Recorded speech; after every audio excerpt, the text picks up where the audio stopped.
In this video, I'm going to show you how to paste code in Chartink scanner. Now to do this, first you want to open your dashboard, you want to go to screens, and you want to click on create scan. Of course, you can open an existing scan as well. It's going to work both ways.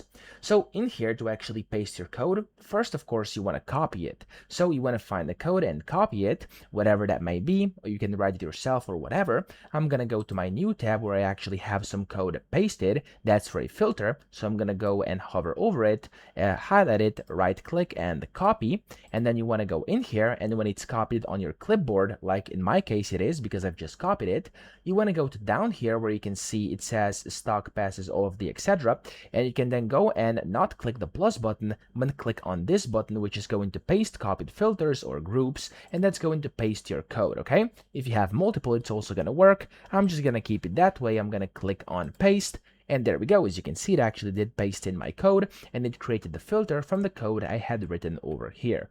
Now, of course, you can always go and copy or duplicate these, and you can copy filters. You can then go and paste them whenever you want. You can modify them, etc., and repaste them in here again. But that's essentially the only way to paste code in Chartink scanners, okay? So I hope this video helped you out. If it did, please subscribe to the channel and help me out as well.